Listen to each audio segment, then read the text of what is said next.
નમસ્કાર, આપ જોઈ રહ્યા છો નેશન પ્લસ ન્યૂઝ. હું છું આપની સાથે હેતલ ભગત. વિશ્વ દૂધ દિવસની આજે સુરતમાં ઉજવણી કરવામાં આવી હતી. વિશ્વ દૂધ દિવસનો મુખ્ય ઉદ્દેશ્ય દૂધ ઉત્પાદનમાં વૃદ્ધિ કરીને ડેરીનો વિકાસ કરવાનો છે.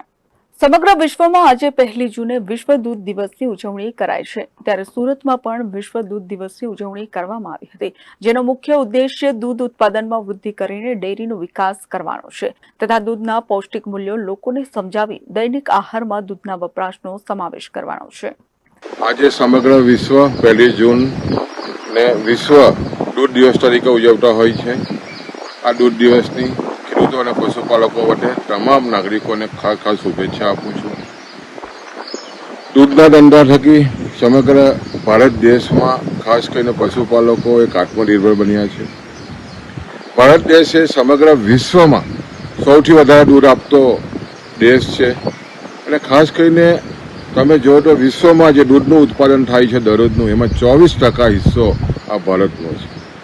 ને એમાં પણ જે રીતે મહાત્મા ગાંધીજી અને સરદાર સાહેબે રોજગારી જો ગામડામાં મેળવવી હોય તો ગામે ગામ દૂધ મંડળીની સ્થાપના કરવી જોઈએ. એના અનુસંધાનમાં અમૂલ ડેરીની સ્થાપના થયા પછી તમે જો તો આજે લગભગ 36 લાખ બહેનો દરરોજના 200 કરોડ જેટલી આમદની મેળવીને એક આત્મનિર્ભર બની હોય. ચોક્કસ ખાસ કરીને GCMA પણ જ્યારે આ 1 જૂને તમામ જે 40 જેટલા શહેરોના સિનેમાઘરોમાં જે મંથન ફિલ્મ છે, ખાસ કરીને 5 લાખ ખેડૂતોના પોતાના ફંડ ફાળાથી બનેલી પ્રથમ ફિલ્મ ભારતની આજે ફરી પાછી રિલીઝ કરી રહ્યા છે. એનો ખૂબ જ અમને આનંદ છે.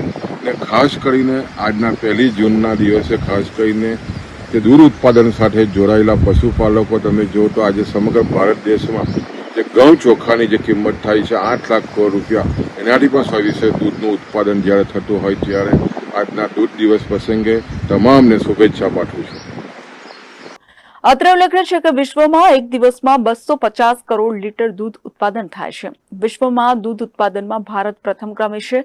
વિશ્વનું 24% દૂધ ઉત્પાદન માત્ર ભારતમાં થાય છે, તો ગુજરાતમાં અમૂલ સાથે જોડાયેલા 35 લાખ બહેનો દરરોજ 200 કરોડની રોજગારી મેળવે છે. Report Nation Plus News Surat. સમાચારોના સતત અપડેટ મેળવવા માટે અમારી નેશન પ્લસ ન્યૂઝની યુટ્યુબ ચેનલને સબસ્ક્રાઇબ કરો, બેલ આઇકન દબાવો અને જોડાયેલા રહો ફેસબુક, ઇન્સ્ટાગ્રામ અને ટ્વિટર પર.